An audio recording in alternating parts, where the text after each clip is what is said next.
Okay, actors. So from working with actors on a daily basis, what I find is that there's certain things that actors commonly misunderstand. They just don't get, all right?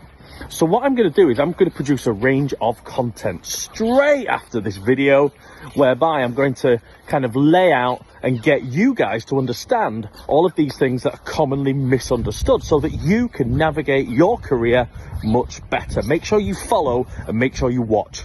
Okay, actors, part one is, look, the casting directors don't make the decision. And this is what actors seem to think. So obviously make a good impression, have a really good relationship because you want to be invited back for more roles. You want to get a good recommendation. But remember, it's the producer director. When do the producer directors see you? It's when you produce that audition tape, whether it's in a casting session, all right, or at home. So make sure that that is your absolute priority and you give your best work then and there. Things that actors misunderstand part two is it's not an acting competition. Yes, that sounds strange, but the fact is that when you go to a certain level of audition, chances are everybody at that audition can act, can do the job, all right? So you have to think, right, I have to promote different value areas, and I produce loads of content on value areas, and I have to realise and show that I am the personality traits and archetypes that they require for the role that they're offering.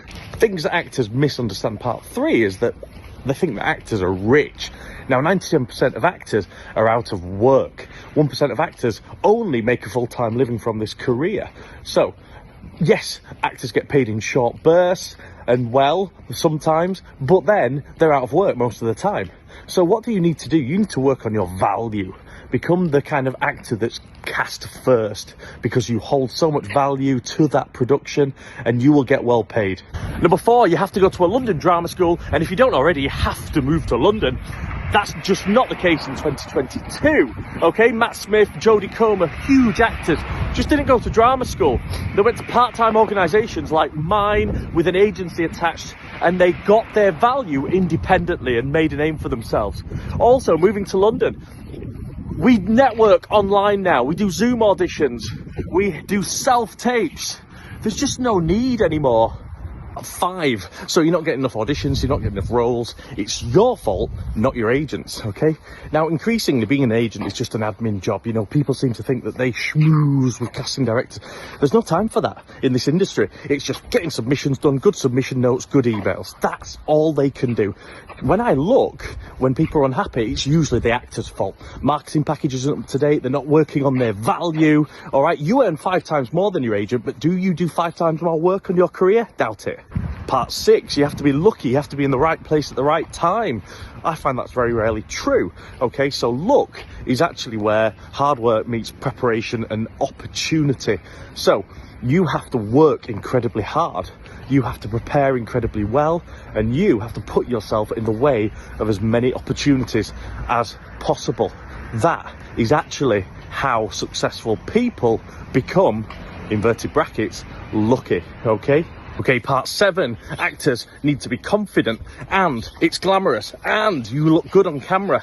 No, none of that is true, okay? Actors are not always the most confident. In fact, some of the best actors in the world are incredibly shy. Number 2, it's not glamorous, it's long hours. Number 3, most scripts are about conflict. Conflict actually brings out the ugly side in people, all right? So there's no actual room for ego because you are constantly playing out the ugly side of yourself. Part 8 is a classic, okay? So acting's a young person's game.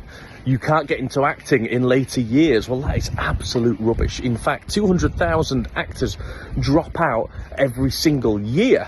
So when you are an older actor, in fact, you've got less competition. As well as that, with all that wisdom and with all of that life experience that you've accumulated, acting becomes easy for you.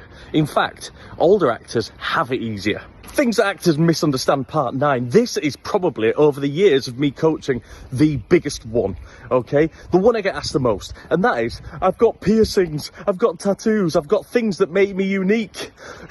What will I do? I can't be an actor. Yes, you can. To make yourself more valuable as an actor, to give yourself more opportunity, the more unique you are, the more value you have. So tattoos, piercings, anything that makes you stand out is a good thing. To conclude, a lot of these things that actors misunderstand is actually because that actor's been told by somebody. You know, sometimes even acting coaches, and the only reason acting coaches say it is because they've been told it. All right. Now, I go against the grain. I say, look, let's go and discover, let's find out these things for ourselves. And that's what you should do. All right. You are an acting business. You shouldn't just take other people's word for it. You have to find out yourself.